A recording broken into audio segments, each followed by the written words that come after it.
Good afternoon.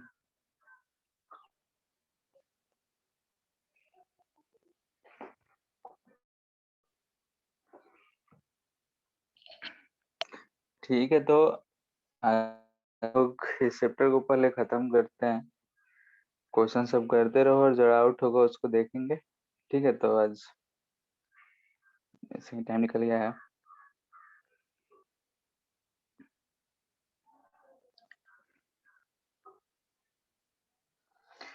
ठीक है, तो इसमें हम लोग पढ़ रहे थे कि अगर हमारा कोई भी म्यूचुअल इंडक्टेंस रहता है तो कैसे हम लोग सॉल्व करेंगे। म्यूचुअल इंडक्टेंस बोल रहे हैं, अभी सेल्फ इंडक्टेंस कर रहे थे। यानी कि अगर सर्किट में हम इंडक्टर को कैसे यूज करेंगे, उसमें सेल्फ इंडक्टेंस एल आ रहा था तो उसका क्या इफेक्ट होगा, उस पर हम लोग क्वेश्चंस कर रहे थे। शायद यहीं तक हुआ था। एनर्जी यस के सर। बारे में शायद बात किए थे। ठीक है, तो उसी से रिलेटेड क्वेश्चंस देखते हैं।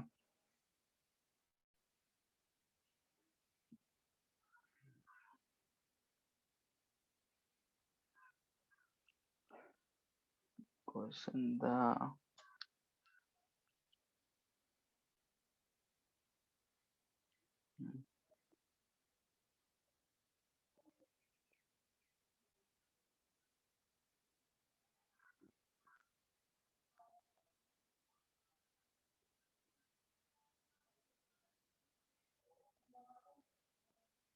ठीक है, ऐसा दे रखा है यहाँ पे।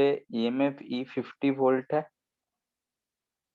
ये रेजिस्टेंस R1 है 10 ओम, ये R2 है 20 ओम, R3 है 30 ओम, और इंडक्टेंस है 2 milli henry.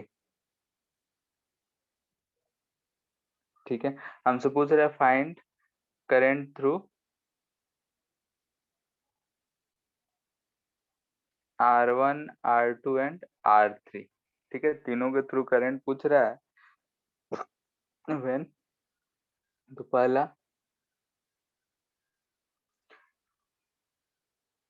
Eight t equal to 0 immediately लिखते हैं।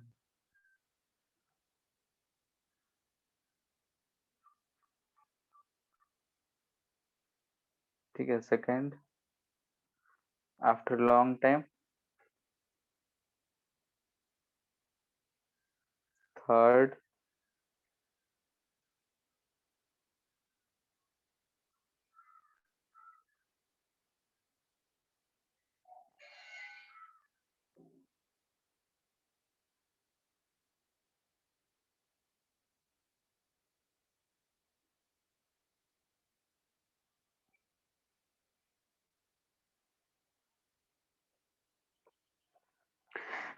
ठीक है, ऐसा एक हमारे पास सर्किट दे रखा है। ठीक है, इंडक्टेंस है उसमें, और बोल रहा है कि लॉन्ग टाइम के आफ्टर अगर हम स्विच एस को क्लोज करते हैं तो क्या करंट होगा हर रेजिस्टेंस के थ्रू।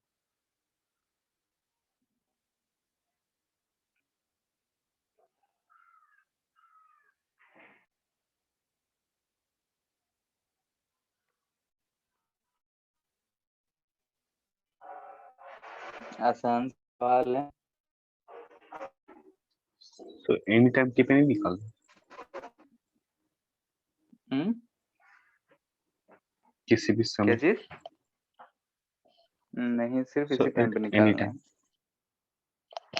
है, एट एनी टाइम नहीं निकालना है।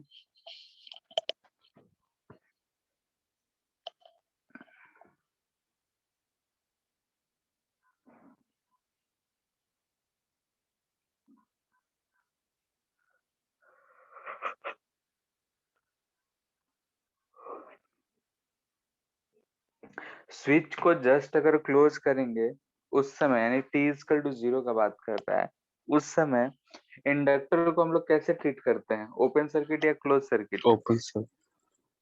Open circuit. Open sir. ठीक है, तो एट टी इक्वल टू 0 तो और आसान है, बस सर्किट बनाओ, सॉल्व करो।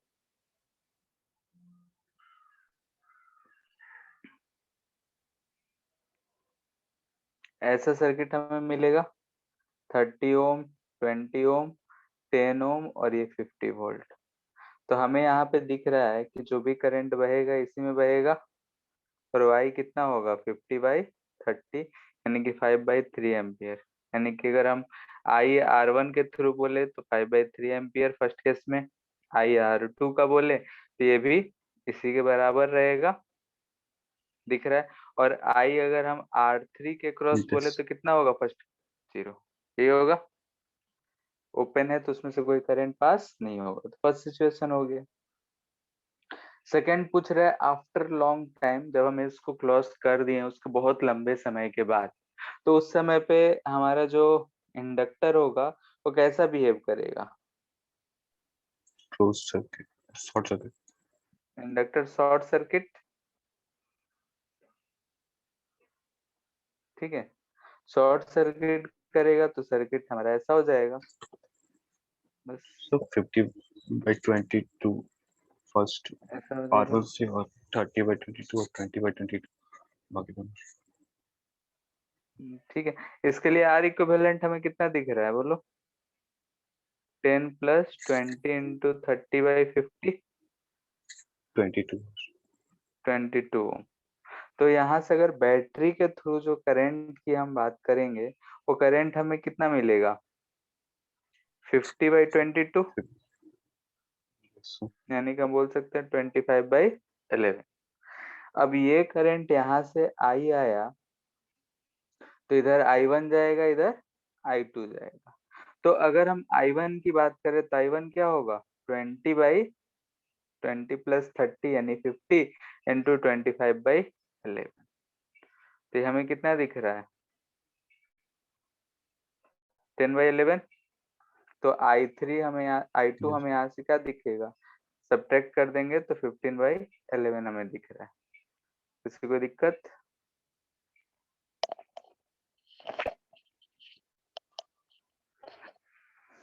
हम्म। No sir. No sir. हमसे पूछा जा रहा है कि अब ऐसा सिचुएशन तो हो गया था, उसके बाद हम स्विच को फैन फिर से ओपन कर देते हैं, यानी कि थर्ड सिचुएशन बोल रहा है कि हम स्विच को ही अब ओपन कर दिए हैं, तो अब हमारा सर्किट ऐसा हो जाएगा, ठीक है, ऐसा सर्किट रहेगा। ये R3, ये R2 और ये R1। इस समय पे ये जो है फुली चार्ज है, यानी कि इसके पास पूरा एनर्जी है, यानी कि इसमें जो मैक्सिमम करंट होना था वो I0 वो हुआ होगा, और I0 कितना होगा इसके बराबर 15/11 Yes एम्पियर sir. के बराबर होगा, ठीक है। यानी कि अगर हम So 10 जस्ट by 11. अगर हम स्विच, हाँ 10/11. अच्छा I1 है, ठीक है 10/11 होगा, ठीक है ये चीज। अब हम जस्ट इसको ओपन किए हैं तो इसमें से जो करंट बहेगा वो इतना ही बहेगा, Yes sir. ठीक है। तो इसके लिए जो I R3 और I R2 हमें दिख रहा है, ये हमें दिख रहा है 10/11 एम्पियर, और इस केस में I R1 दिख रहा है तो कितना दिखेगा, ओपन सर्किट हो गया है तो 0। अब इस केस में बोल रहा है कि लंबे समय के बाद, फोर्थ केस बोल रहा है हम ओपन 0. करने के बहुत देर के बाद, तो इस केस में क्या होगा करंट 0 हो जाएगा। 0.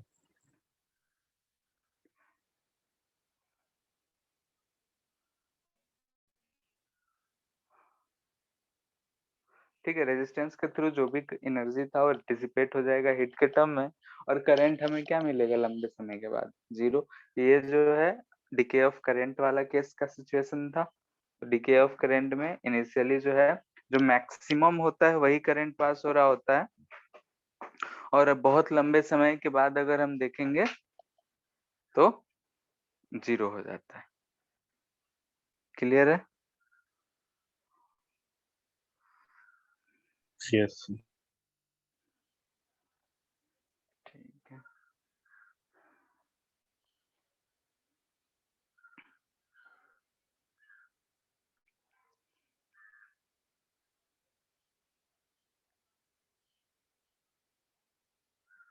ये स्विच हो गया हमारा, ये 20 वोल्ट है, 3 ओम है, 6 ओम है, यहाँ भी 4 ओम है और ये 2 हेनरी है। ठीक है, तो हमसे पूछ रहा है current as a function of time.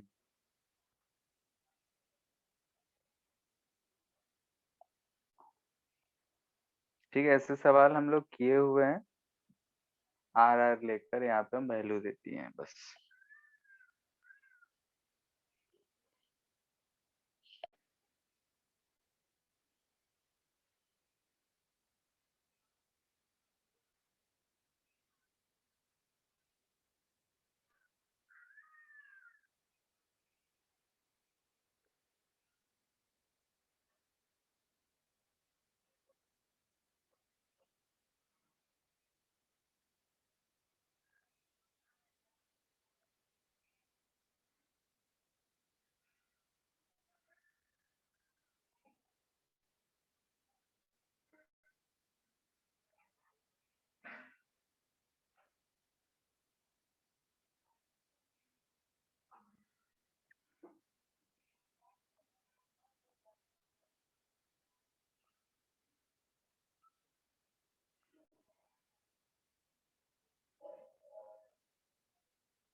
हो गया। सर एक सेकंड।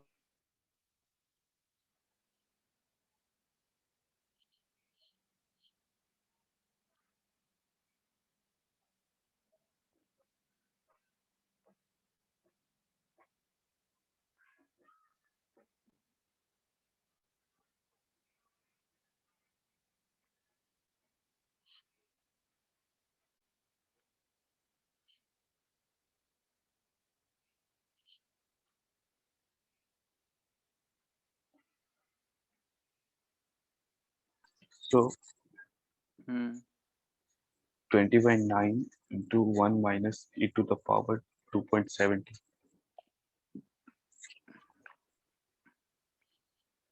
वो ए बी से जाएगा। देख लेते हैं।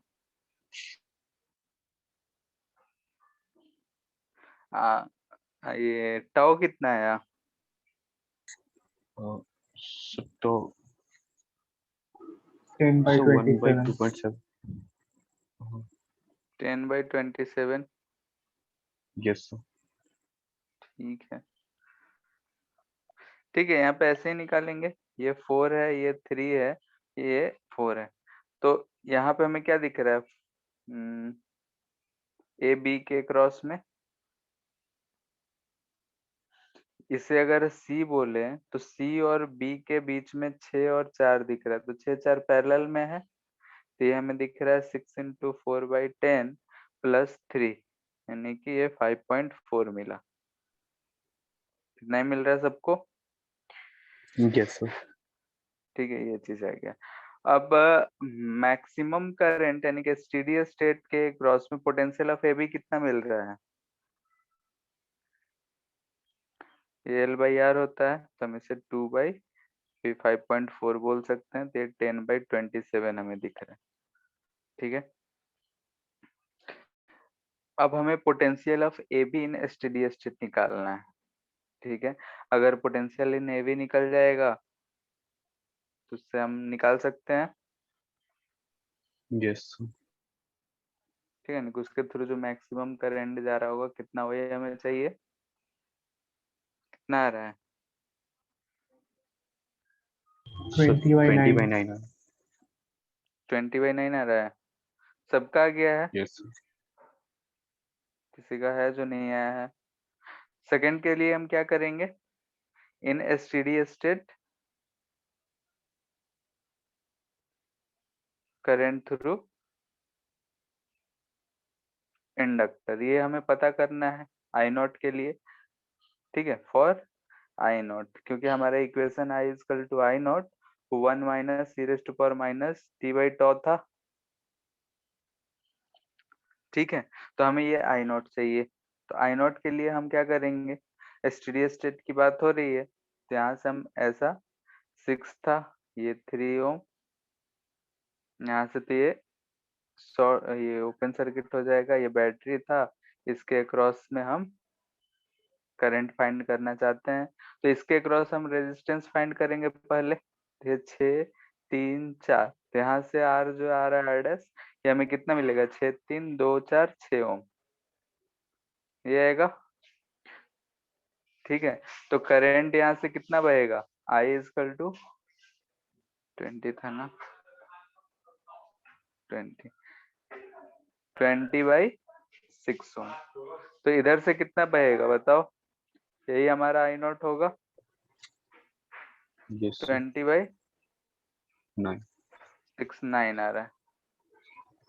ठीक है, ये चीज हमारा आ जा रहा है इतना आई नॉट। तो हमारा आई का इक्वेशन हो जाएगा 20/9 1 minus E raise to power minus 2.7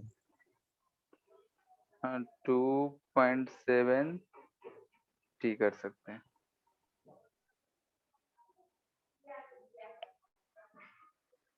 clear है सबको?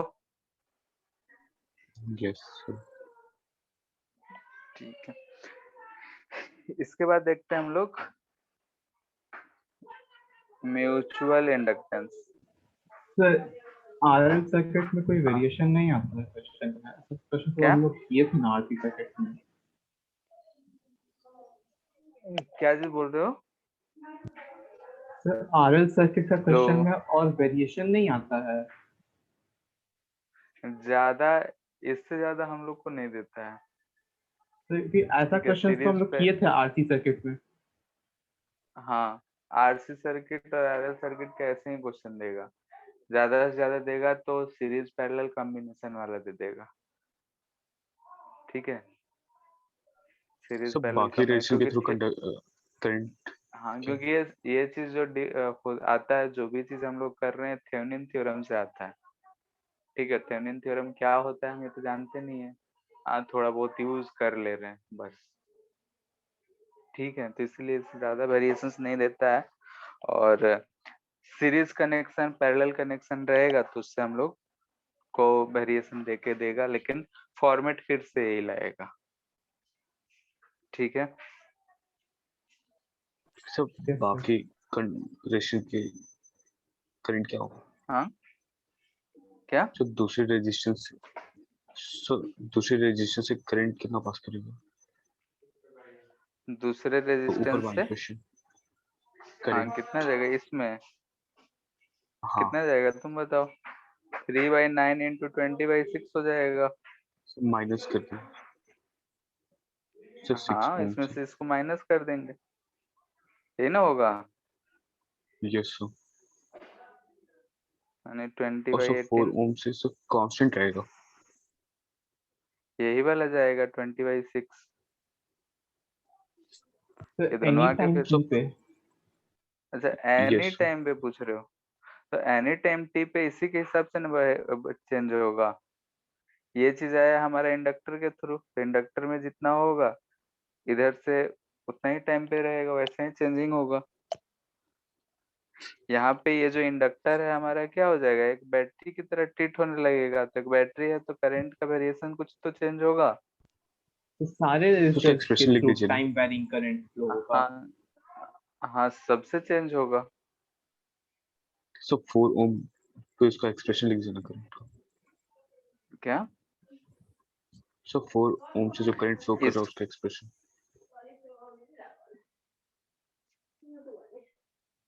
उसका कैसे लिखोगे फिर? यहाँ पे किसी टाइम पे बोलेगा तो उस टाइम पे हमारा यहाँ पे कितना ईएमएफ ये प्रोवाइड कर रहा होगा, उसके हिसाब से फिर हमें 2 सेल वाले सर्किट सॉल्व करने पड़ेंगे। ठीक है, किसी सर तो पर्टिकुलर डायरेक्ट नहीं टाइम बता पे सकते। बोलेगा तो डायरेक्ट करेंगे तो ज्यादा लंबा चौड़ा हो जाएगा ना।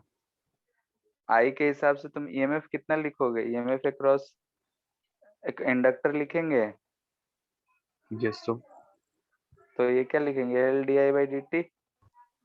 सर लेकिन यस यहाँ सर। से सर एनी टाइम पे जो 6 ओम रेजिस्टर के थ्रू करंट फ्लो कर रहा होगा वो तो 3 ओम का हाफ ही होगा। किससे?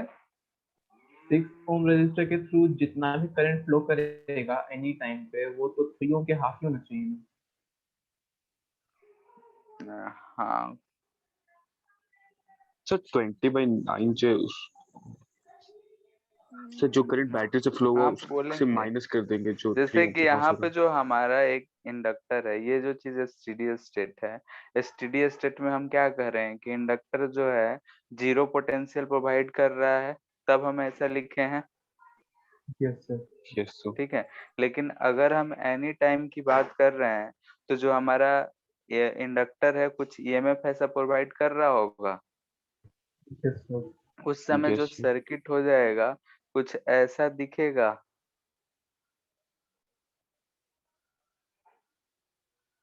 4 ओम, 3 ओम, 6 ओम और इसका ईएमएफ ये जो भी है दिखेगा।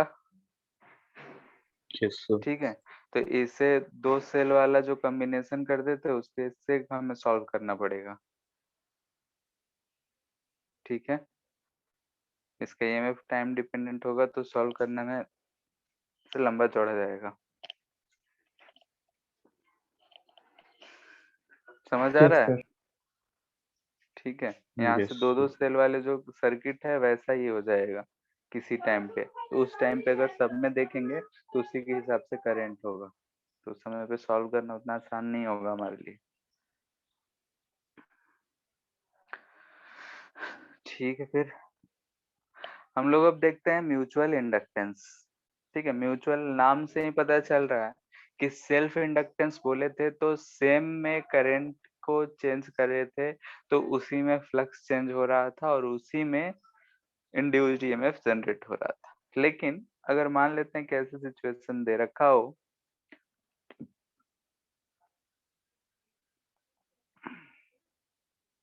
ऐसा एक कॉइल है, इसके बगल में एक और कॉइल रखा हुआ है।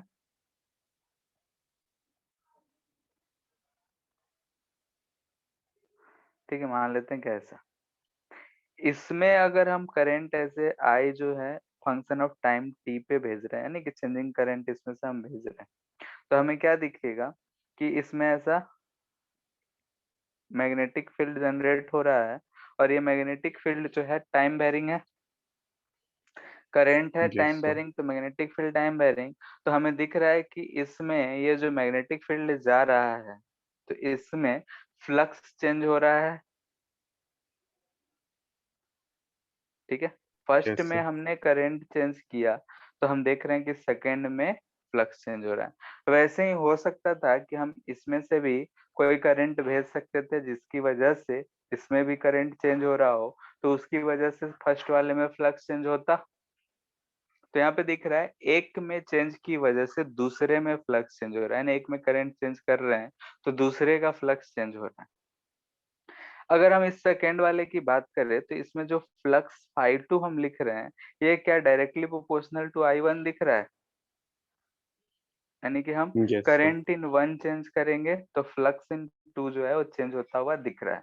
ठीक है, तो इसी चीज को बोला जाता है कि प्रोपोर्शनल है, तो यहाँ से जो प्रोपोर्शनल कांस्टेंट आएगा वो आता है MI1। ठीक है, और एम को हम लोग बोलते हैं कि म्यूचुअल इंडक्टेंस। ठीक है, वहां सेल्फ इंडक्टेंस एल था, एम होगा म्यूचुअल इंडक्टेंस। ये जो एम होता है ये प्रॉपर्टी ऑफ मटेरियल, यानी कि जो भी कॉइल्स रखे हुए हैं उन दोनों के प्रॉपर्टीज पे डिपेंड करता है, और दोनों के बीच में दूरी क्या है उस चीज पे डिपेंड करता है। डिपेंड्स ऑन जियोमेट्री डायमेंशन लिखते हैं, dimension of both coils and distance between them। दोनों के बीच में डिस्टेंस क्या है, दोनों का जियोमेट्री क्या है, उस चीज पे ये डिपेंड करता है। ठीक है, और ये जो होता है बाई फंक्शनल होता है, यानी कि हम अगर बोल रहे हैं कि म्यूचुअल इंडक्टेंस 1 की वजह से 2 का इतना है, तो उल्टा भी रखेंगे तो सेम म्यूचुअल इंडक्टेंस रहेगा। ठीक है, म्यूचुअल इंडक्टेंस होता है ये बाई डायरेक्शनल होता है, बाई डायरेक्शनल।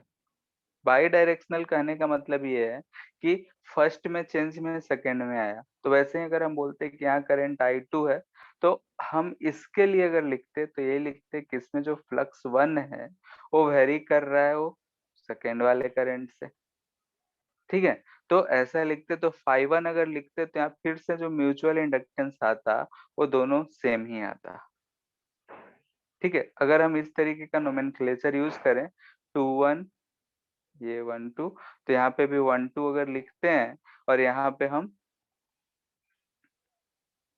2 1 लिखते हैं, म्यूचुअल इंडक्टेंस अब 2 1 ऐसा, ठीक है। फर्स्ट में लिखे 1 2, सेकंड में लिखे 2 1, तो बाय डायरेक्शनल यही कहता है कि इन दोनों से कि M12 जो आएगा M21 के बराबर आएगा, नहीं कि दोनों का जो म्यूचुअल इंडक्टेंस है एक दूसरे के लिए वो दोनों बराबर ही रहेगा, क्योंकि एक में चेंज की वजह से दूसरे में हम फाइंड कर रहे हैं, ठीक है।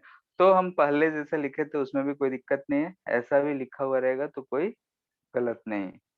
यहाँ पे यही है कि mutual inductance of 2 with respect to 1, mutual inductance of 1 with respect to 2, दोनों आपस में सेम ही आएंगे क्योंकि बाई डायरेक्शनल होता है। ये दोनों का जो डायमेंशन है उस पर डिपेंड करता है और दोनों के बीच का जो दूरी है उस चीज पे ये डिपेंड करेगा, ठीक है। इसीलिए इसे म्यूचुअल भी बोलते हैं, दोनों एक दूसरे से ही रिलेटेड रहेगा। अब अगर हम बोले कि ईएमएफ फाई इतना है, तो अगर इसमें हम E1 का बात करें ईएमएफ का, तो D phi by D T लिखेंगे, तो M1 ही हम यहाँ यूज कर रहे हैं, या M सिर्फ di2 बाई डी टी लिखेंगे, ठीक है। इसके लिए अगर लिखेंगे E2, तो ये हम क्या लिखेंगे M di1 बाई, ठीक है। ये हमारा ईएमएफ का जो भी बैक ईएमएफ देगा उस चीज का ये मैग्नीट्यूड हुआ, कि अगर हम मान रहे हैं कि ऐसा है तो जो म्यूचुअल इंडक्टेंस से बैक ईएमएफ आएगा वो ये चीज है, ठीक है। इतना बात में किसी को दिक्कत? No sir.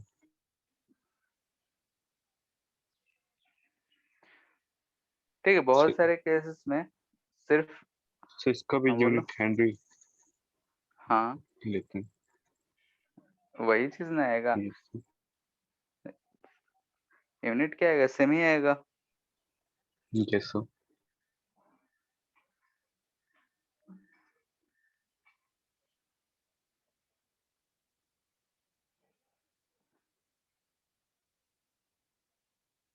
ठीक है। टोटल फ्लक्स यानी कि बहुत सारे क्वेश्चंस में क्या होता है कि हमें बोलेगा कि जो सेल्फ इंडक्टेंस था उसे भी कंसिडर करना है। बहुत क्वेश्चन में कहेगा कि सिर्फ सेल्फ इंडक्टेंस को ही कंसिडर करना है, कभी कहेगा कि सिर्फ म्यूचुअल इंडक्टेंस को ही कंसिडर करना है।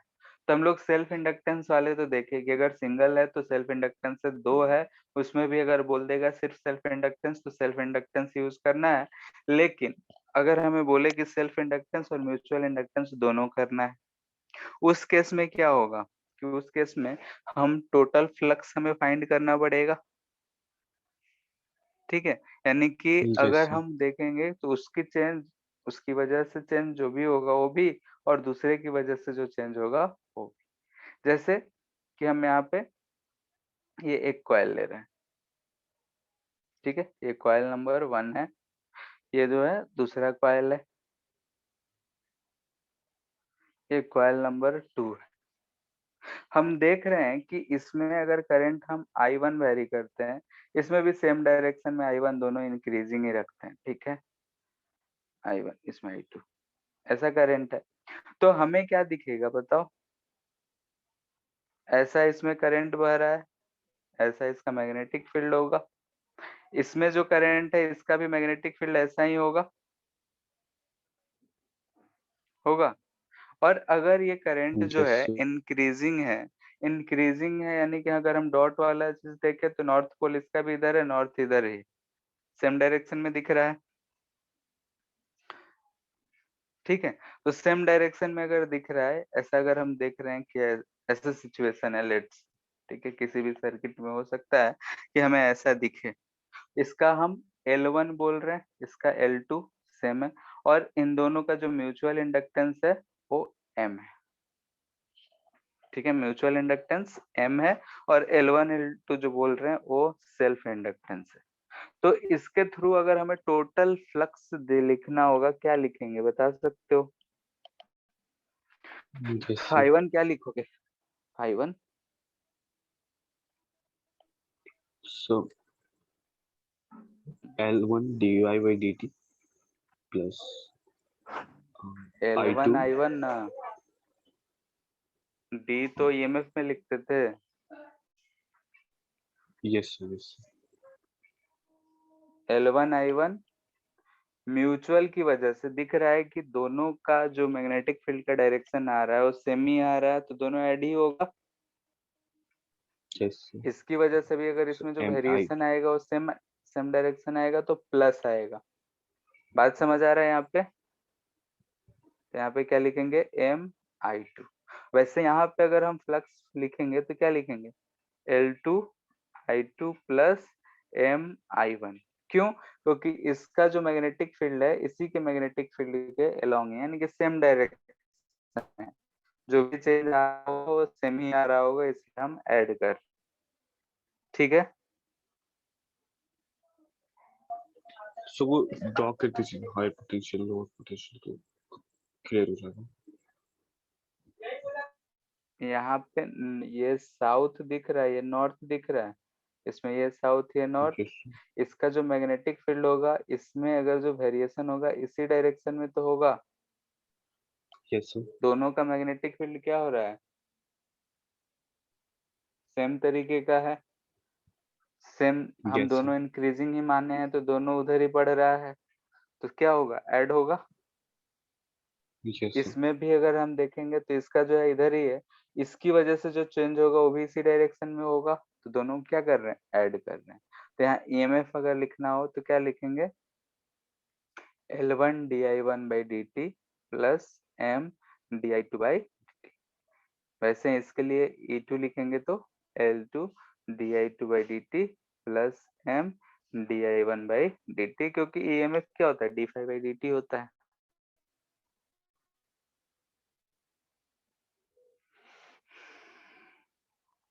ठीक है, लेकिन अगर हम मान लेते हैं कि डायरेक्शन उल्टा होता तो क्या होता? बोलो। So किसका एक का डायरेक्शन मैग्नेटिक करंट का माइनस हो जाता माइनस ज्यादा है, किसमें? सर? देखो यहाँ पे अगर जैसे हम I2 फिगर का डायरेक्शन बनाते हैं, चेंज होता तो ठीक है फिगर बनाते हैं फिर देख के बताओ। इसमें हम ऐसे ही करंट रखे हैं, ये I1 है,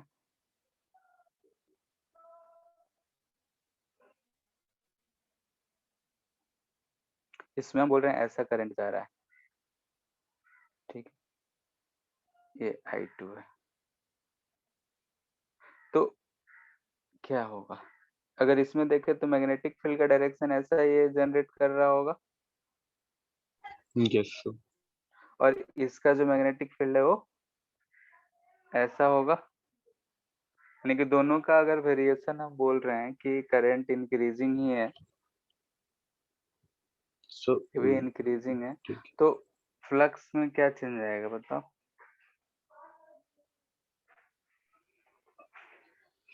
L1 फर्स्ट I1 में माइनस इसका अगर हम इंडक्टेंस लिखते हैं, फ्लक्स लिखते हैं, तो क्या लिखेंगे? L1 I1, इसकी वजह से अपोजिट डायरेक्शन में तो माइनस M इंटू I2, यही होगा। I2 यस इसमें अगर हम फ्लक्स 2 लिखते हैं तो क्या लिखेंगे? L2 I2 minus M I1। ठीक है, डायरेक्शन ऑफ मैग्नेटिक फील्ड दोनों में अलग अलग है, मैग्नेटिक फील्ड कैसा वेरी हो रहा है वो देख लेना है और ऐसे लिखना है। तो यहाँ से अगर EMF 1 लिखना हो तो क्या लिखेंगे? L1 di1 by dt माइनस M di2 by dt। यहाँ पे सर हाँ, तो phi two M I one minus L two by two, क्या? तो phi two M I one minus L two I two होना चाहिए। फाई टू MI1 क्यों? Phi two equals to M I one minus L two I two. क्यों? तो क्योंकि इसका जो सेल्फ इंडक्टेंस है जो वन वाला कॉइल है उसके अपोजिट में आ रहा है। फ्लक्स का डायरेक्शन से क्या मतलब होता है? फ्लक्स अगर हम लिख रहे हैं तो क्या है वो? तो साइन का डिफरेंस आएगा ना फिर। फ्लक्स लिख रहे हैं जैसे, ये तो क्या देगा हमें? स्केलर क्वांटिटी होता है। लेकिन प्लस माइनस का डिफरेंस आ जाएगा ना। हाँ, तो जैसे कि उसका जो भी सेल्फ इंडक्टेंस था, अगर हम उसके थ्रू टोटल फ्लक्स लिखना चाहते हैं, तो फ्लक्स में हम ये लिखना चाह रहे हैं उसका जो टोटल था उसमें से हम जो म्यूचुअल था उसे घटा रहे हैं। ठीक है। हाँ, अगर हम देखें कि भाई डायरेक्शन को कंसिडर करें कि मैग्नेटिक फील्ड का डायरेक्शन जो हम कॉस थीटा यूज करते थे, तो उस केस में हम लिखेंगे मैग्नेटिक फील्ड का डायरेक्शन के हिसाब से, तो बोल सकते हैं कि अगर हम लेफ्ट टू राइट पॉजिटिव लिख रहे हैं तो वैसे लिख सकते हैं। ठीक है, तो यहाँ पे हम मैग्नीट्यूड का ही अधिकतर बात कर रहे हैं। ठीक है, ईएमएफ भी जो फाइंड कर रहे हैं वो मैग्नीट्यूड ही आ रहा है। हमें फिर फाइनली डिसाइड करना पड़ेगा लेंज लॉ से कि हाँ भाई किधर की तरफ क्या आएगा। ठीक है, क्योंकि एक्चुअली यस में सर। ईएमएफ जो होता है minus D five by D T होता है, लेकिन हम सिर्फ क्या लिख रहे हैं? D five by D T ही हर जगह यूज किए हैं। ठीक है, अगर वैसे हम डायरेक्शन को यस। कंसीडर करते तो माइनस यूज करना ही पड़ता है, क्योंकि फैराडे लॉ से EMF equal to minus D five by D T है, लेकिन हम लोग सिर्फ मैग्नीट्यूड ही देख रहे हैं, यानी कि D five by D T कर रहे हैं बस। ठीक है, इतना बाद में कोई यस सर। दिक्कत? सर तो इंक्रीजिंग डिक्रीजिंग पता चल जाएगा इससे। अब जैसे सर्किट में दिया रहेगा कि हाँ भाई बढ़ रहा है घट रहा है, तो कैसे क्या होगा उस समय तो हमें डिसाइड करना पड़ेगा ना कि हम अगर ईएमएफ कंसिडर करते हैं तो कैसा होगा। ठीक है, मोस्टली क्वेश्चन जो हमें मिलेगा वो सेल्फ इंडक्टेंस तक ही लिमिटेड है, म्यूचुअल इंडक्टेंस बहुत कम मिलेंगे, फिर भी हमें जानना है तो जानना है। ठीक है, यस सर।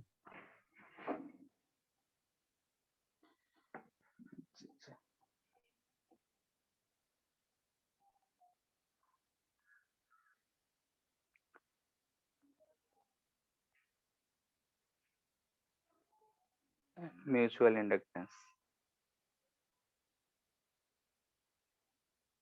ठीक है, ये भी रिलेशन कहाँ से है कैसे है हमारे सिलेबस में नहीं है। डायरेक्ट रिलेशन याद रखेंगे हम लोग कि m जो होता है k under root L1 L2 होता है। ठीक है, रिलेशन बिटवीन अगर हम देखें तो ये चीज आता है m is equal to k under root L1 L2। k को बोलते हैं हम लोग कपलिंग फैक्टर। ठीक है, k का जो अगर हम बोले कि ये कहाँ से कहाँ लाई करता है तो 0 से लेकर 1 तक ये लाई करता है। ठीक है, यानी कि k का जो वैल्यू होता है वो 0 से 1 के बीच में होता है, कपलिंग फैक्टर है। k क्या रिप्रेजेंट करता है? तो हमें फ्लक्स लिंकेज को रिप्रेजेंट करेगा, रिप्रेजेंट्स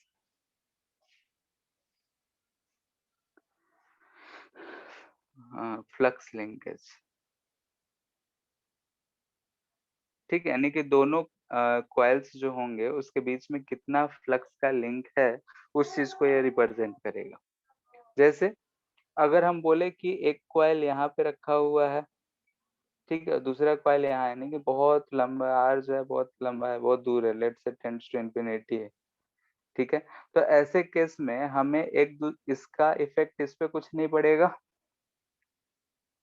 तो इस केस में हम बोलेंगे कि यहाँ जो दोनों का फ्लक्स में एक दूसरे से कोई लेना देना नहीं है, तो इस केस में जो k का वैल्यू आएगा वो 0 आएगा।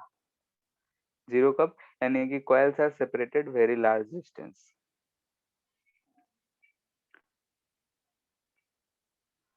एट लार्ज डिस्टेंस, अगर लार्ज डिस्टेंस पे हो तो k का वैल्यू या फिर ऐसा दे दे।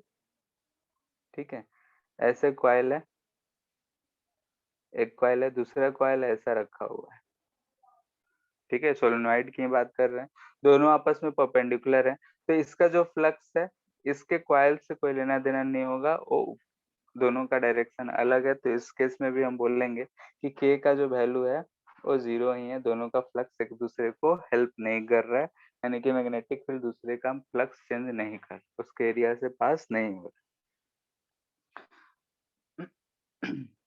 वैसे ही अगर ऐसा सिचुएशन दे दिया, जैसे कि अगर हम मान लेते हैं कि ये हमारा सोलेनोइड हो गया, ऐसा सोलेनोइड हो, कोई एक कॉइल जो है इसमें अंदर ऐसा रखा हुआ है, ठीक है, सेम एक्सिस में ऐसा रखा हुआ है, तो इस केस में हम देख रहे हैं कि इसका जो फ्लक्स चेंज है, ये दोनों का फ्लक्स में 100% का रिलेशन है, ठीक है, यानी कि यहाँ पे जो फ्लक्स का लिंकेज है दोनों में पूरा का पूरा है, यानी कि अगर हम कॉइल के मैग्नेटिक फील्ड देखें तो इस अंदर वाले कॉइल से, ये अगर हम सोलेनोइड बोल रहे हैं और ये हम कॉइल बोल रहे हैं, तो फ्लक्स थ्रू कॉइल अगर देखें सोलेनोइड की वजह से, तो ये हमें दिख रहा है कि पूरा का पूरा पास हो रहा होगा, ठीक है, ऐसा नहीं होगा कि कम बेस होगा, यानी कि जो है पूरा का मैग्नेटिक फील्ड नहीं पास हो रहा, सेंटर पे है कॉइल है, तो इसका मैग्नेटिक फील्ड पूरा का पूरा इससे पास कर रहा होगा, यहाँ पे हमें दिख रहा है कि फ्लक्स फ्लक्स लिंकेज पूरा टोटल है, तो इस केस में के को बोलेंगे कि ये 1 है, ठीक है, यानी नो फ्लक्स लिंकेज तो 0, फ्लक्स लिंकेज 100% तो 1, यानी कि फ्लक्स का लिंकेज को ये रिप्रेजेंट कर रहा है के। नो फ्लक्स लिंकेज यही बोल रहे हैं, यानी कि एक का जो कोई भी चेंज है, यानी मैग्नेटिक फील्ड चेंज या फ्लक्स चेंज, जो दूसरे से कोई लेना देना नहीं, लेकिन अगर 100% है तो इसमें जो भी चेंज होगा वो सेकंड वाले के लिए रिस्पॉन्सिबल होगा, सेकंड में जो चेंज होगा इसमें भी चेंज प्रोड्यूस करेगा, तो ऐसे केस में के का वैल्यू जो होगा वो 1 होगा, ठीक है, तो इस के का वैल्यू का डेरिवेशन में नहीं जाना है, के का वैल्यू जो होता है 0 से 1 होता है, और ये फॉर्मूला के अंडर रूट L1 L2 आता है, कहीं भी अगर मिलेगा तो के का वैल्यू दिया रहेगा या 3 चीज देके के पूछा रहेगा, ठीक है, ये एम्पेरिकल रिलेशन से आता है, तो हमें उसके डेरिवेशन में ज्यादा दिमाग नहीं लगा, तो इतना इसके बात बीच का क्लियर है? कब आता है 1 और 0 की? हाँ, सो 1 और 0 का कंडीशन, यहाँ उसके एक बीच का कॉइल कंडीशन रखे क्या हैं, है? यहाँ कॉइल रखे हैं डी दूरी पे, तो इससे जितना भी मैग्नेटिक फील्ड निकल रहा होगा क्या सब इससे पास हो रहा होगा? नहीं, नो सर। बोलो, तो इस केस में क्या आएगा? 1 0 के बीच में आएगा, यस ठीक है, सर, इसमें भी तो वही है ना, इसमें सारा मैग्नेटिक फील्ड लाइन तो ना पास हो रहा, जो इसके एरिया है वो उतना ही पास हो रहा। हाँ, तो जो भी प्रोड्यूस हो रहा है अंदर क्या बोलते हैं हम लोग, जितना स्ट्रेंथ था उतना पास हो रहा है ना, म्यू नॉट एन आई बोलते हैं, यस सर। ठीक है, अंदर ही है तो म्यू नॉट एन आई तो पास हो ही रहा है, यस सर।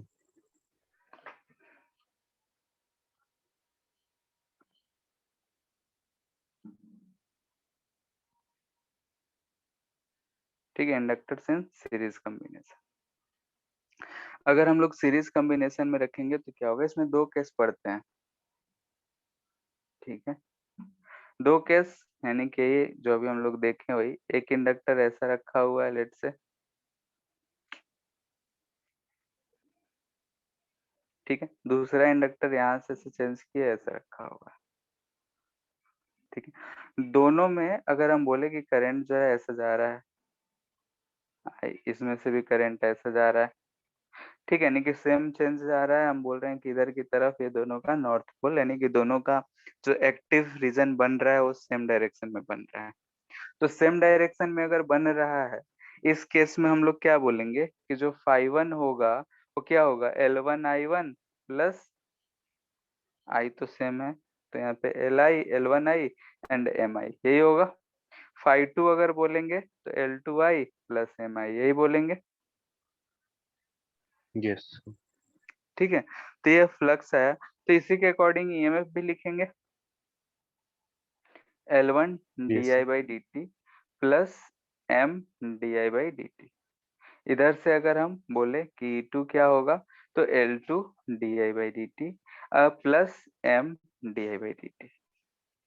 ठीक है, अगर हम इस दो पॉइंट्स का बीच का हम नेट ईएमएफ फाइंड करना चाहते हैं कि हाँ भाई नेट ईएमएफ बोल रहे हैं, नेट जो इंडक्टेंस होगा वो क्या होगा। तो अगर हम इस पॉइंट को ए बोलते हैं, इस पॉइंट को बी बोलते हैं, तो भी ए बी क्या लिख सकते हैं इस केस में, बोलो। So d5 by d 5 E1 plus by E2 dt plus ये लिख सकते हैं ना, E1 प्लस E2। yes जो sir. भी फर्स्ट इंडक्टर के क्रॉस ईएमएफ होगा सेकंड, दोनों का डायरेक्शन सेम हम मान रहे हैं तो दोनों को हम जोड़ सकते हैं। तो यहाँ से क्या लिखेंगे ध्यान से देखो, तो L1 plus L2 D I by D T plus 2m D I by D T, यानी कैसे लिख सकते थे, L1 plus L2 plus 2m D I by D T लिख सकते थे। ठीक है, यानी कि इन दोनों इंडक्टर को हटाकर हम एक इंडक्टर रखते, तब ये पोटेंशियल डिफरेंस आने के लिए हमें इंडक्टेंस का इक्विवेलेंट क्या रखना पड़ता, L1 plus L2 plus 2m यही रखना पड़ता। So ठीक है, तो सीरीज में जब दो इंडक्टर्स कनेक्टेड होंगे तो उसका जो इक्विवेलेंट इंडक्टेंस आएगा वो कितना आएगा, L1 plus L2 plus 2m। कब, जब दोनों सेम तरीके से चेंज हो रहे होंगे, यानी कि दोनों का एक्टिव साइड सेम डायरेक्शन में होगा उस समय पे। हो सकता है कि ऐसा सिचुएशन ना दे के उल्टा सिचुएशन दिया हो, केस 2, यानी कि हम बोल रहे हैं कि इंडक्टर है, ठीक है, और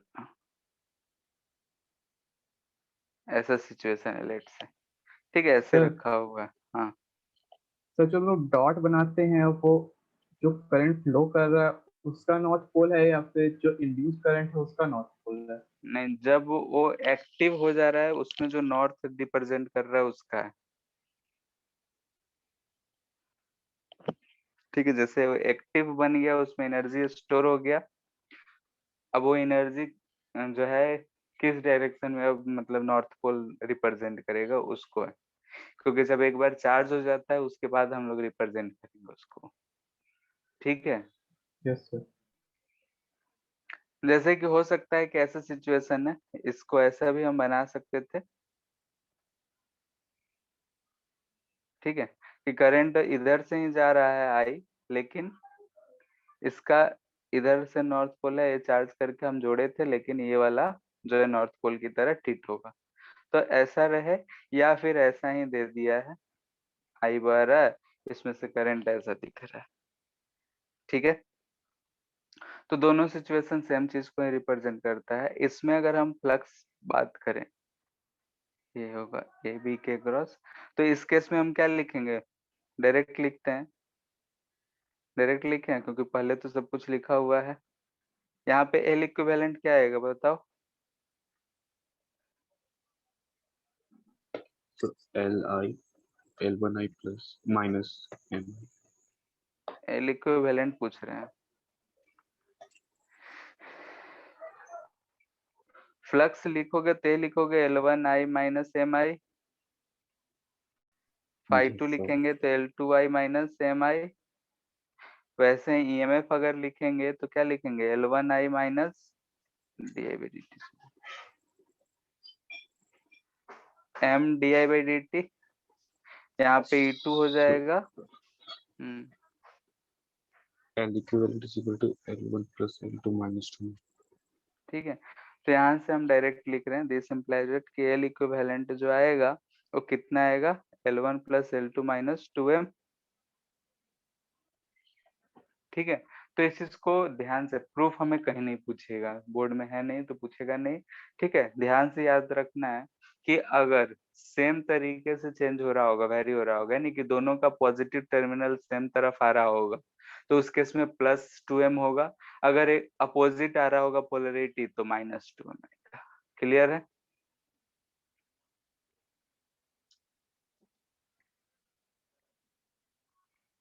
ठीक है, यस सर। अगर हम पैरेलल में जोड़े तो क्या होगा, इंडक्टर्स इन पैरेलल। ठीक है, ध्यान दो कि यहाँ पे एक चीज और, कि बहुत सारे क्वेश्चंस में जो है हमें म्यूचुअल इंडक्टेंस को बोलता है कि नेग्लेक्ट करो, तो म्यूचुअल इंडक्टेंस को नेग्लेक्ट करेंगे तो जब सीरीज में जोड़े होंगे तो कैसा भी रहे सिर्फ एल वाला कंसिडर करना है, तो दोनों केस में क्या आएगा हमारा L equivalent L1 plus L2 ही आएगा। क्लियर है? If M is neglected. ठीक है, 90% क्वेश्चन में यही चीज रहेगा। इस केस में हम देखेंगे L equivalent equal to L1 plus L2 in both case. Mutual अगर पैरेलल में जोड़े हो तो क्या मिलेगा, ऐसा सिचुएशन रहेगा L1 L2। Yes. इसमें बहुत सारे केसेस हो सकते हैं। ठीक है, बहुत सारे केसेस में हम लोग सिर्फ एक केस करते हैं, कौन सा, कि म्यूचुअल इंडक्टेंस इज नेग्लेक्टेड।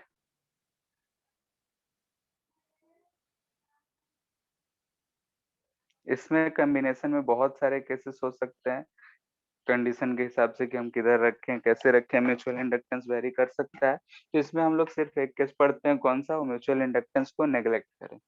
अगर इसमें से करंट आई बह रहा है तो इधर I1 जाएगा, इधर I2 जाएगा। हम एक की वजह से दूसरे में हम कोई भी इंडक्टेंस नहीं मान रहे, क्योंकि हमने इस सोलेनोइड के बाहर मैग्नेटिक फील्ड निकालना सीखा ही नहीं।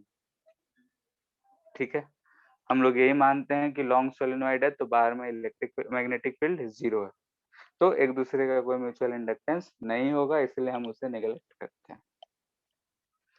ठीक है, तो यहाँ पे अगर हम म्यूचुअल इंडक्टेंस हो सकता था क्या, जैसे सब इसे म्यूचुअल हम बार इंडक्टेंस हो सकता बार है मैग्नेट से कंपेयर करते हैं सोलेनोइड को, तो मैग्नेटिक फील्ड ऐसा ही ना बनाते हैं हम लोग, यस बनाते हैं। तो यहाँ पे अगर हम एक और रखें तो उसमें कुछ तो होगा, लेकिन यहाँ का हम लोग फाइंड करना नहीं ना सीखे। ठीक नो है, हाँ, डाइपोल मान के कुछ कुछ कर सकते हैं, लेकिन वो सब चीज हमें नहीं पढ़ना है, तो क्यों दिमाग लगे। तो इतना चीज है, हमें दोनों के क्रॉस का पोटेंशियल सेम दिख रहा है क्या? यस तो अगर यहाँ से हम बोले तो phi1 तो हमें दिख रहा है L1 I1, phi2 दिख रहा है L2 I2। तो E1 हम लिख सकते हैं L1 di1 by dt, और इसे लिख सकते हैं L2 di2 by dt। ठीक है, इसे अगर और थोड़ा सा जोड़ घटाव करें तो L1 I1 equal to L2 I2 लिख सकते हैं क्या? लिख सकते हैं। यस ठीक है, तो अगर हम ऐसा लिख सकते हैं तो इस केस में अगर हम I1 I2 पता करना चाहें तो I1 क्या लिख सकते हैं बताओ? इनवर्स का रेशियो है,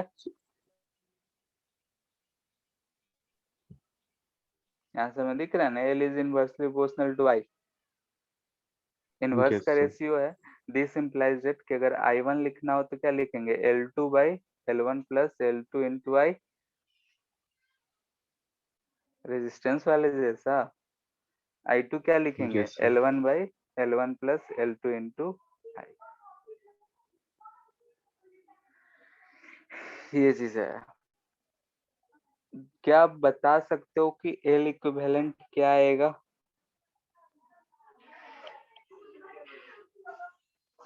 इतना से रेजिस्टेंस से क्या आएगा?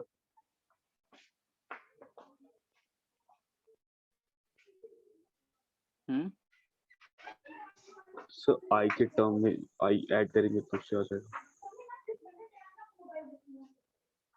हम बोल रहे हैं कि हमें इक्विवेलेंट L निकालना है, तो क्या आएगा, कंपेयर करके बोलो।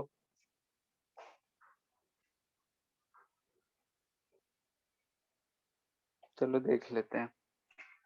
यहाँ से अगर हम देखें तो I equal to I1 plus I2 है, तो हम इसे डिफ्रेंशिएट करेंगे तो ये चीज मिलेगा। अगर हम इस दो पॉइंट्स को एंड बोलते हैं, ये A पॉइंट है और ये B पॉइंट है, तो VAB हम क्या लिख सकते हैं, ध्यान से देखें।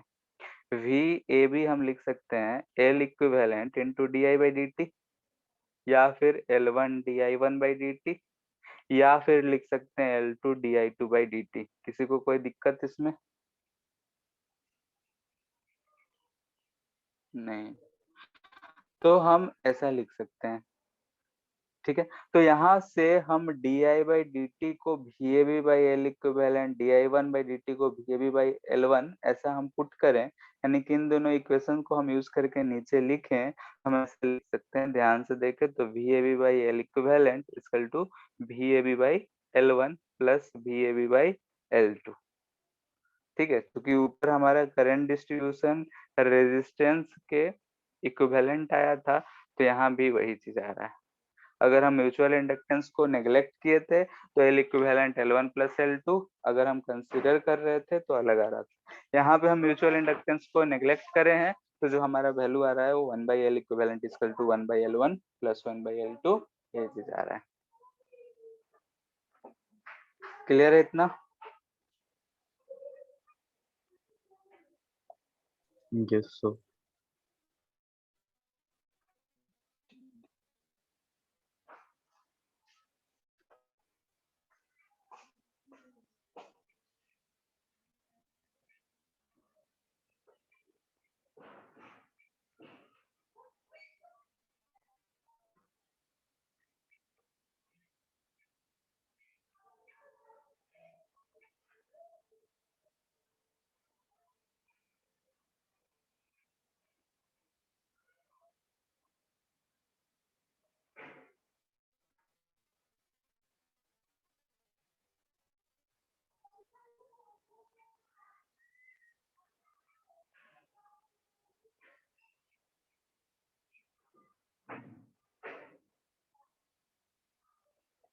ठीक है, ऐसा है, बोल रहा है कि एक कॉयल है, 100 टर्न्स है, 1 centimetre and 1 centimetre radius is kept coaxially within a long solenoid and of 8 tons per centimeter.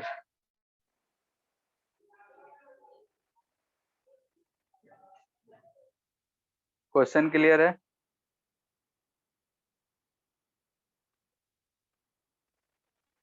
Yes sir. Yes, sir.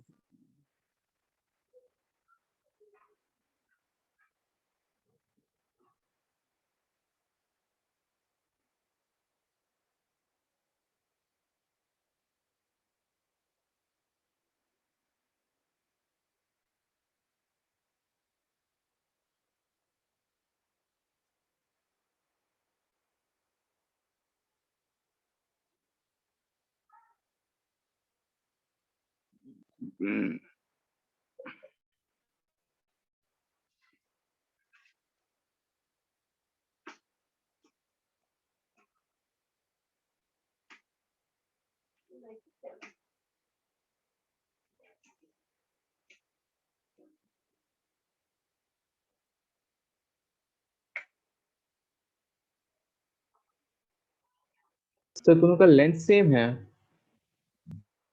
Coil है एक, ठीक है, उसे रिंग टाइप का मानेंगे।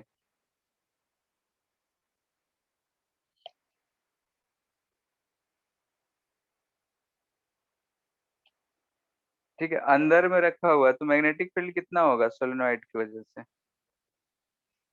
म्यू नॉट NS IS, यही होगा, ठीक है। Yes. अगर हम 5 थ्रू कॉइल की बात करेंगे तो क्या लिखेंगे? Number of turns into magnetic field जो भी होगा उसकी वजह से, तो सोलेनोइड की वजह से है, और एरिया ऑफ कॉइल, ठीक है। तो ये हमें ऐसे हम अभी लास्ट टाइम कैलकुलेट करेंगे, तो ये चीज आ रहा है। तो ये क्या आ जाएगा? Mu naught NC NS AC IS, यही आएगा। तो म्यूचुअल Yes, इंडक्टेंस sir. क्या होगा? फाई सी बाई IS, यानी कि हम देख रहे हैं कि ये आ रहा है mu naught NC NS area, ये आएगा, ठीक है। तो म्यू नॉट का तो वैल्यू इसका 4 पाई इंटू 10⁻⁷। एनसी जो है ये 100 है, ये जो दे रखा है 8 टन पर सेंटीमीटर है, तो डिवाइड बाई 100 कर लेते हैं, इसे 8 सेंटीमीटर म्यू रहेगा नॉट, तो 100 आ जाएगा। हाँ 8 पाई म्यू नॉट। ये पाई R1 स्क्वायर कितना है 1 सेंटीमीटर, यानी कि 1/100 का स्क्वायर। सॉल्व करके जो आ जाए, कितना आ रहा है, इतना दे रखा है।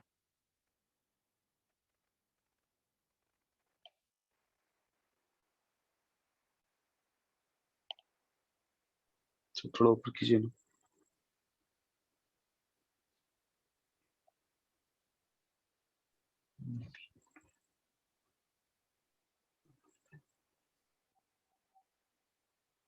सही है यार।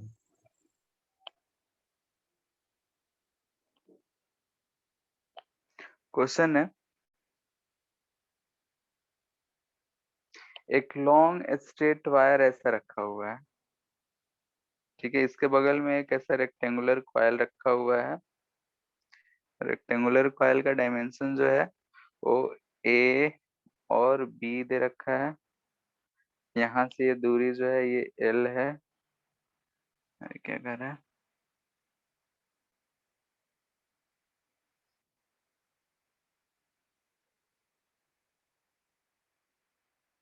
ठीक है। अगर इसमें कुछ करंट है मान लेते हैं, तो म्यूचुअल इंडक्टेंस फाइंड करना है।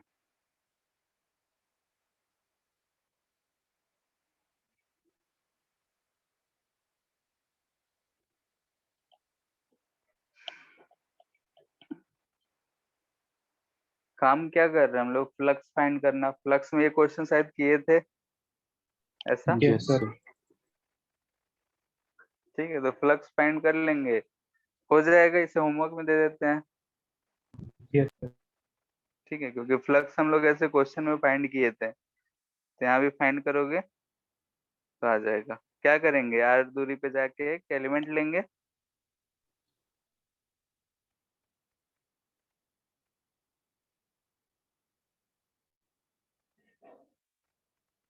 ठीक है, और क्या,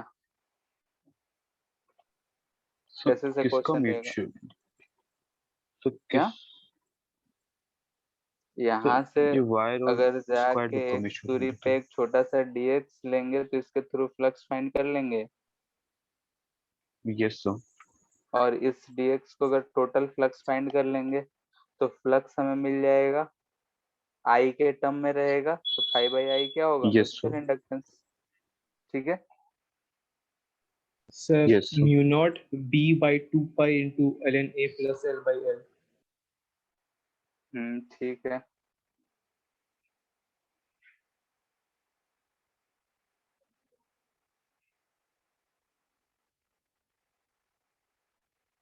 एक क्वेश्चन दे रखा है, ये भी होमवर्क ही दे रहे हैं। ऐसा एक कॉइल है आर रेडियस का, यहाँ पे x दूरी पे एक छोटा सा कॉइल रखा हुआ है जिसका रेडियस स्मॉल आर है।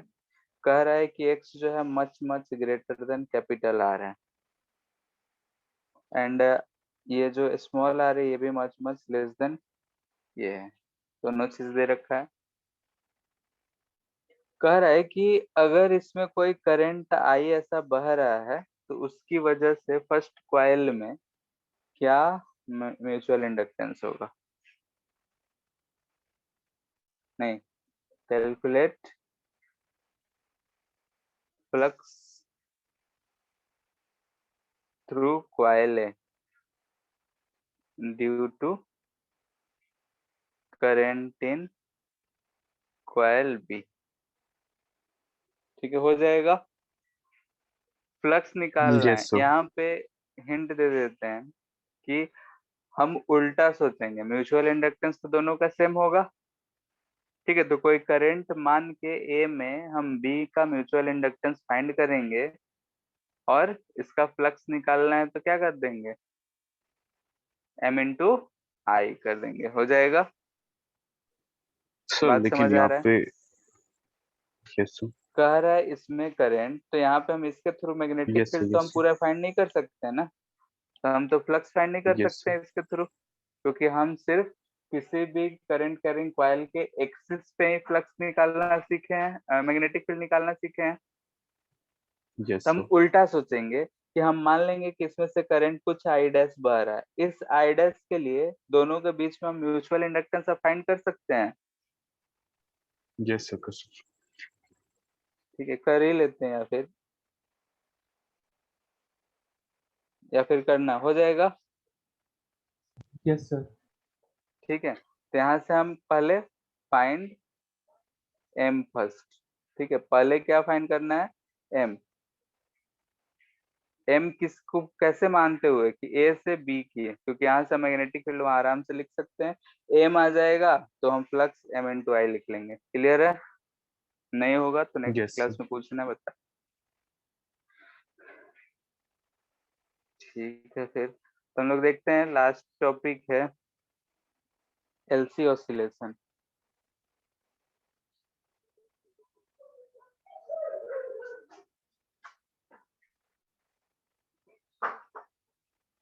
ठीक है, एलसी ऑसिलेशन क्यों कहते हैं, क्या होगा, ये सारा चीज देखते हैं। ठीक है, समझने का ही है ज्यादा कुछ, और बहुत कुछ हम लोग पहले से जानते हैं, तो जल्दी ही हो जाएगा।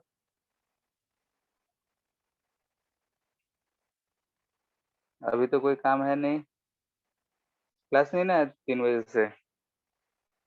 नो। ठीक है,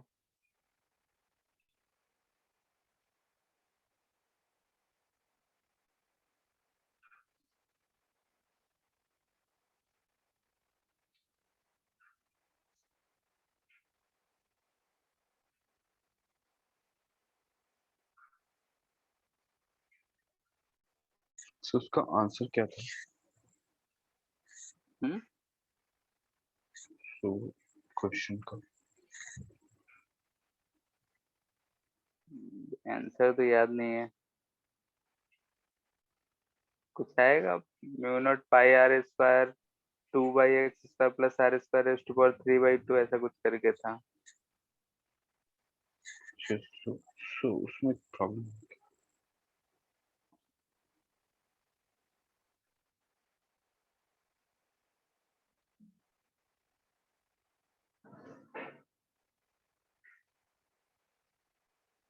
कितना फिगर हुआ, 2 2 4 2 6।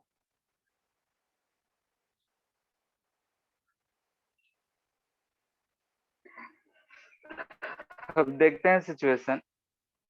जैसे कि हम लोग जान रहे थे कि अगर एक कोई भी चार्ज हम इंडक्टर को रखें, मान लेते हैं कि इसका इधर की तरफ नॉर्थ पोल है, यानी कैसा है, ये जो है पहले से इसमें एनर्जी स्टोर्ड है। हम लोग अगर किसी भी इंडक्टर को अगर हम ऐसे रखे थे कि इसमें कोई एनर्जी स्टोर्ड है, आई नॉट करंट है, तो half L I naught square current energy stored है।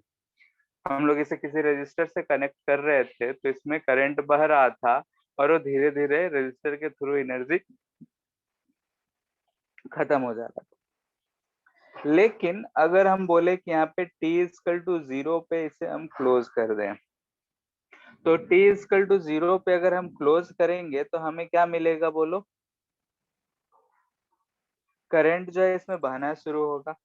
करंट जो बहना शुरू होगा, तो हमें दिख रहा है कि करंट थ्रू इंडक्टर जो है डिक्रीज होना शुरू होगा, और यहाँ पे जो चार्ज है, चार्ज ऑन कैपेसिटर, ये बढ़ना शुरू होगा। यस सर, ठीक है, ये स्टेज 2 बोल रहे हैं, यानी कि t इक्वल टू 0 पे हमने स्विच को ऑन किया, यानी कि क्लोज किया, तो करंट जो है बहना शुरू हुआ। तो इंडक्टर पे जो करंट था वो घट नहीं गया। अगर एल इंडक्टर है तो यहाँ पे अगर अभी एनर्जी लिखे तो यहाँ पे एनर्जी हाफ यू नॉट, अगर लिखते हैं तो half L I naught square होगा। इस समय पे अगर एनर्जी लिखेंगे तो हाफ एल आई स्क्वायर होगा कुछ। ठीक है, यानी कि एनर्जी घट गया है। और यहाँ कैपेसिटर पे कुछ एनर्जी हमें बढ़ता दिख रहा है, half Q square by C. Q बढ़ गया, लेट से यहाँ पे कुछ चार्ज क्यू आ गया होगा, इस पे प्लस क्यू, इस पे माइनस क्यू, तो ऐसा चीज हो रहा है हमें। फिर अगर हम देखेंगे तो थर्ड स्टेज में हमें ऐसा दिखेगा कि इसका जो करंट है ये जीरो हो गया, यानी कि इसका जो एनर्जी है वो क्या हो गया, जीरो। ठीक है, एनर्जी जो हो गया जीरो, यानी कि इसके थ्रू जो भी करंट था वो क्या हो गया है, जीरो हो गया है। और इस पे जो है हमें प्लस क्यू और माइनस क्यू मैक्सिमम चार्ज दिख रहा है। ये क्या दिख रहा है, मैक्सिमम चार्ज। ठीक है, मैक्सिमम चार्ज यानी कि यहाँ पे जो एनर्जी होगा वो half Q naught square by C होगा। ठीक है, यानी कि मैक्सिमम एनर्जी है। अगर हम रास्ते में कोई भी रेजिस्टेंस को नेग्लेक्ट करे हैं तो जितना एनर्जी जो है इंडक्टर के पास था वो सारा का सारा एनर्जी किसके पास आ गया, अब कैपेसिटर के पास। कैपेसिटर। ठीक है, अब यस क्या सर। कैपेसिटर को हम रास्ता प्रोवाइड करते हैं तो उससे भी चार्ज फ्लो होता है, तो इस पे जो प्लस चार्ज था ये अब घटेगा फिर से।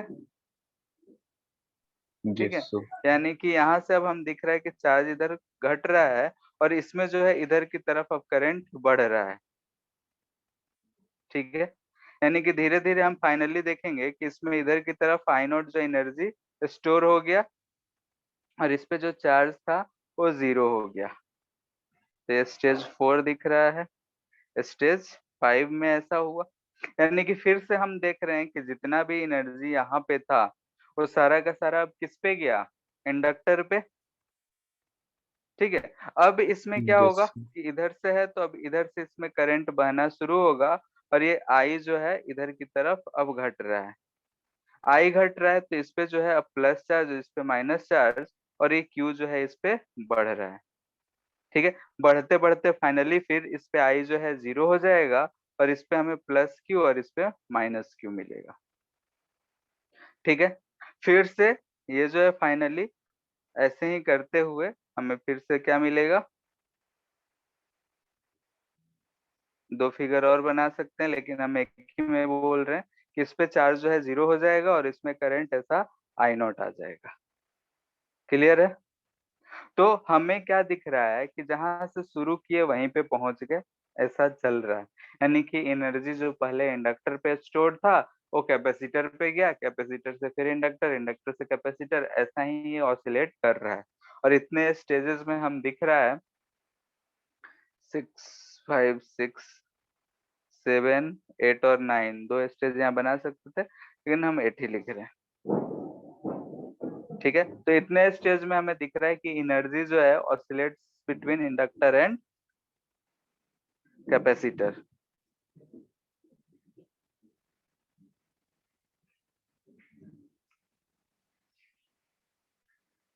And capacitor. ठीक है, अगर हम रेजिस्टेंस को कंसीडर नहीं कर रहे हैं सर्किट में तो एनर्जी हमेशा ऐसे ही ऑसिलेट करता रहेगा, तो इसे हम बोलते हैं एलसी ऑसिलेशन। ठीक है, अगर रेजिस्टेंस है तो धीरे धीरे एनर्जी घट रहा होगा और डैम्पिंग हो जाएगा, हम बोलेंगे जो ऑसिलेशन है डैम्प होते होते होते खत्म हो गया, जो रियलिटी में वही होता है। अगर हमसे बोला जाए कि इसका टाइम पीरियड क्या होगा तो क्या बताओगे, और टाइम पीरियड कैसे फाइंड करेंगे। सो फर्स्ट एक तो से फोर्स मेथड था, 8 से एक तो फोर्स मेथड था एसएचएम में और एक एनर्जी मेथड था, तो यहाँ पे कौन सा यूज करना बेटर होगा, एनर्जी। Energy method. तो एनर्जी एट एनी टाइम अगर लिखेंगे, एनी टाइम टोटल एनर्जी की बात कर रहे हैं तो ये क्या लिखेंगे, half L I square plus half Q square by C. ना तो हम मैक्सिमम ये ले रहे हैं और ना ही, और ये दोनों का जोड़ जो होगा क्या हमारा half L I naught square के बराबर होगा या फिर half Q naught square by C के बराबर होगा। Yes sir. ठीक है, क्योंकि कभी भी अगर हम डेसिपेशन नहीं समझ रहे हैं तो एनर्जी जो है हमेशा कंजर्व रहेगा, जितना इनिशियल एनर्जी था उतना ही फाइनल रहेगा। तो अगर हम डिफरेंशिएट करते थे, differentiate with respect to time, time के रिस्पेक्ट में D U by D T अगर हम फाइंड करेंगे तो क्या मिलेगा, करके बताओ,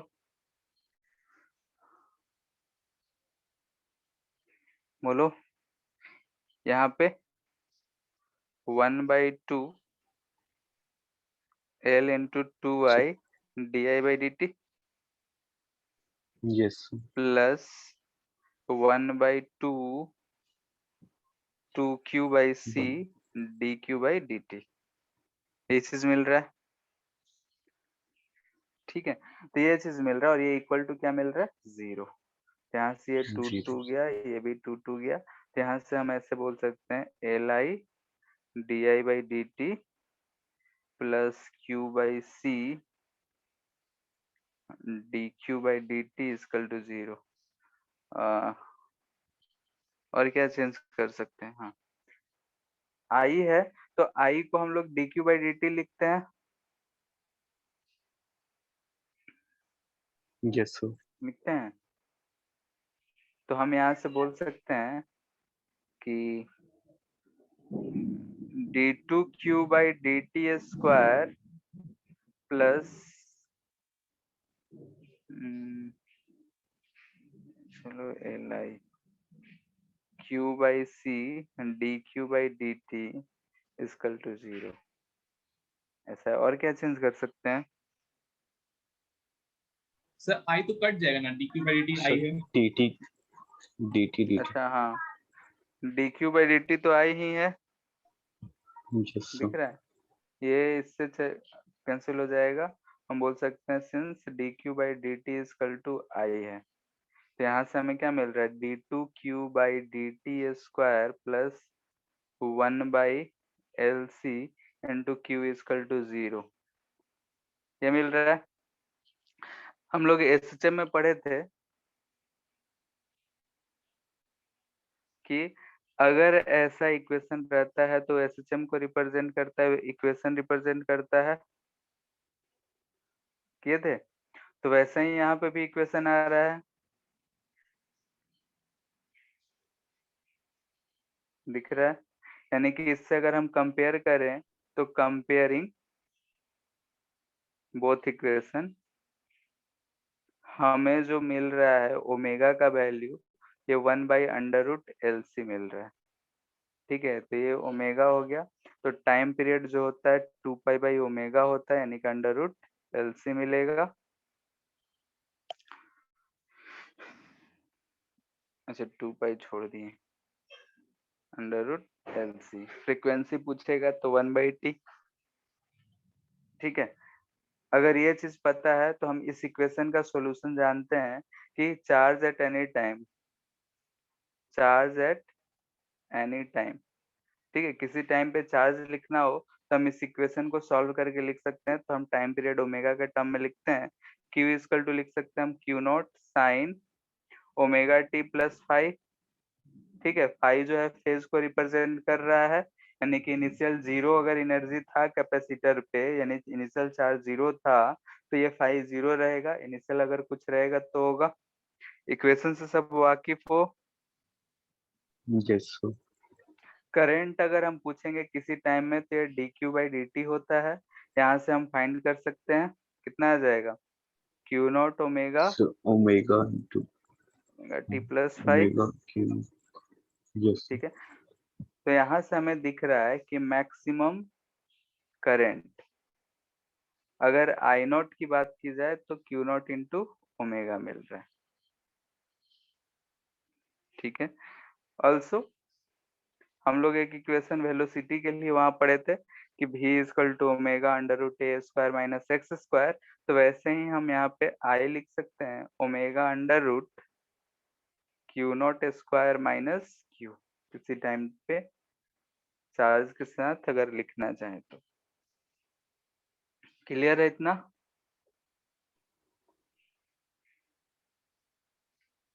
so v वाला एक्सप्रेशन लिख दीजिए ना, v equal to omega v square minus, velocity equal to क्या आता है, omega square a square minus X square, yes sir, ठीक है। x के साथ वेलोसिटी लिखते थे तो तो यहाँ पे सिर्फ q, हाँ so q0 Q0 square minus q, हाँ ये मैक्सिमम चार्ज है, और ये किसी भी समय में जो चार्ज है कैपेसिटर पे उसे घटाएंगे तो उस समय पे करंट so मिलेगा इंडक्टर स्क्वायर के होगा ना पास। वहाँ पे q square, अच्छा Q स्क्वायर होगा।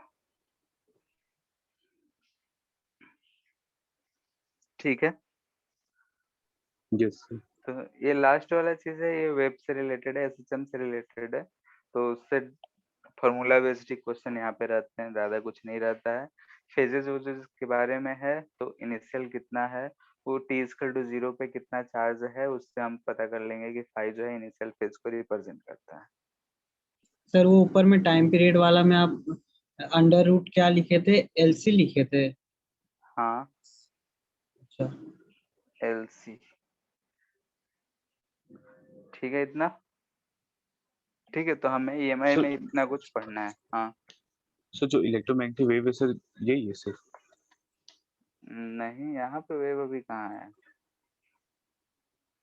ठीक है, इलेक्ट्रोमैग्नेटिक वेव आएगा, उसमें एक डिस्प्लेसमेंट करंट का कंसेप्ट आएगा, उसके बाद वो समझ में आएगा। ठीक है, यस सर। इतना बाद में कोई दिक्कत? No sir. ठीक है, तो इतना हमें पढ़ना है, तो पूरा ईएमआई ये सब खत्म करो। नेक्स्ट क्लास से हम लोग ये शुरू करेंगे एसी, अल्टरनेटिंग करंट। सो तो वो अल्टरनेटिंग बुकलेट से होमवर्क मार्क कौन सा में? ईएमआई? यस तब तो पूरा ही करना है, तो मार्क क्या करें? सर थोड़ा रोज बता दीजिए ना सर, पूरा बोल क्या? दीजिएगा तो नहीं हो पाता है। यस छूट जाता। तो लास्ट का बुकलेट भी पूरा छूट तो गया हम लोग का खत्म हो गया ना। सर रोज थोड़ा सर। मार्क करवा दीजिए ना सर। ठीक है, तो अब ये चैप्टर तो खत्म हो गया, अब नेक्स्ट चैप्टर से ही। सर इसका भी करवा दीजिए ना सर, करना तो पड़ेगा ना बुकलेट कंप्लीट। मतलब 15-20 क्वेश्चन तो फिर अगले दिन और दे दीजिएगा। ठीक है, फिर तो एक्सरसाइज 2 का क्वेश्चन नंबर 1 से लेकर कितना दे दें, 40 तक?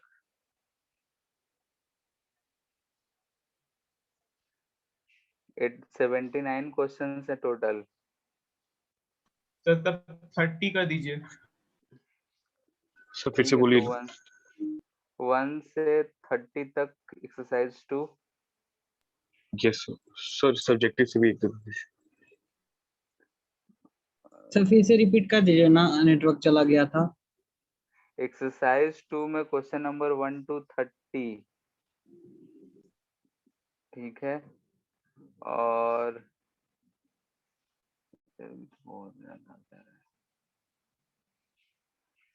एक्सरसाइज 3 में सेक्शन बी में, यानी कि मोर देन 1 क्वेश्चन।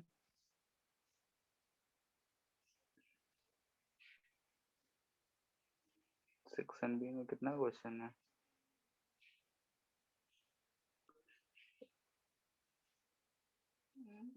1 to 36 हो जाएगा, ज्यादा हो जाएगा।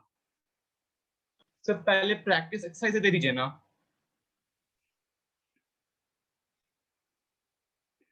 प्रैक्टिस एक्सरसाइज तो बोले थे ना करने के लिए।